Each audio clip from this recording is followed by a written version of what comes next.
Slavery is one of the blemishes on the history of pretty much every country's past, and China is no exception to this rule.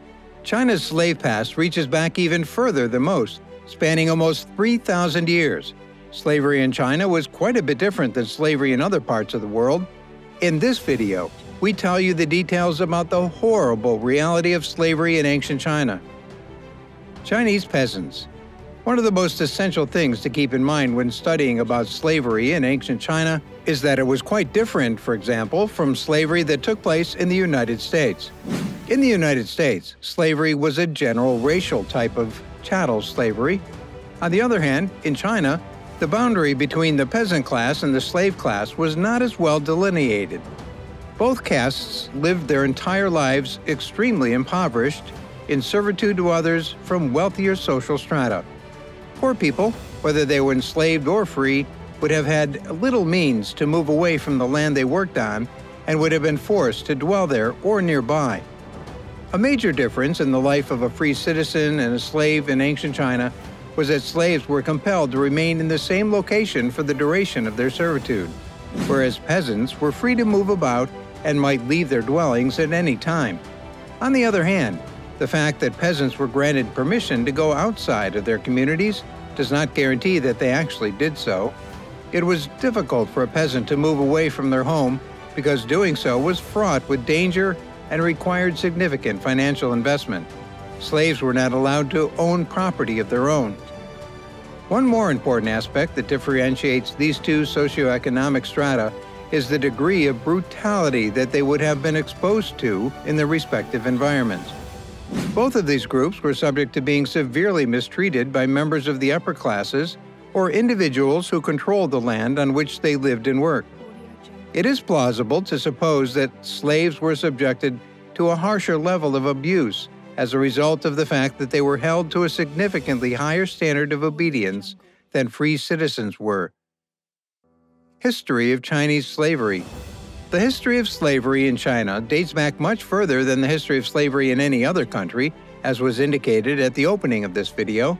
The earliest evidence of people being held as slaves dates all the way back to 1000 BCE. Throughout this ancient period, slaves were expected to continue serving their masters beyond death, as well as during their lives on Earth.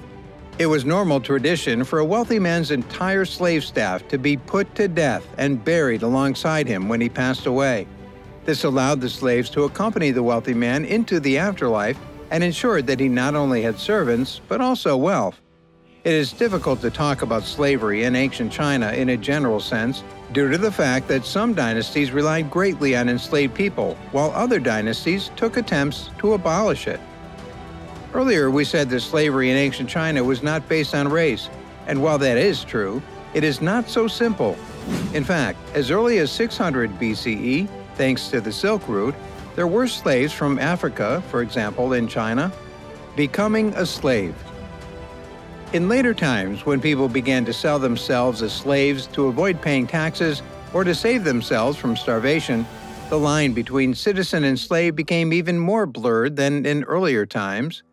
At one time, there was a rule that a man could not sell a member of his family unless by doing so he could save other members of the family from starvation.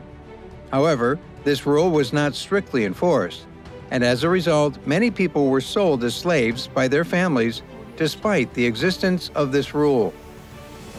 Often daughters were sold as slaves, this because sons, unlike daughters, could inherit land. In addition, they could do heavier work and carry on the family name. It was considerably more advantageous to have sons than a daughter, because daughters were seen as much more of a burden in this society. A person could not only be born into slavery or sold into slavery, but also become a slave by committing a crime. Historically, one of the most common methods of punishing criminals was to force them to work as slaves. If a criminal's crime was deemed serious enough, the offender's family members could also be sold into slavery. Male versus female. Because ancient China was a patriarchal society, the rate at which females were forced into slavery was significantly higher than the rate at which males were enslaved. This meant that males could be sold for a considerably higher price than females could, and that having male slaves was a prestige symbol for those who could afford to buy them. If you owned male slaves, you were able to amass greater wealth and purchase more expensive goods.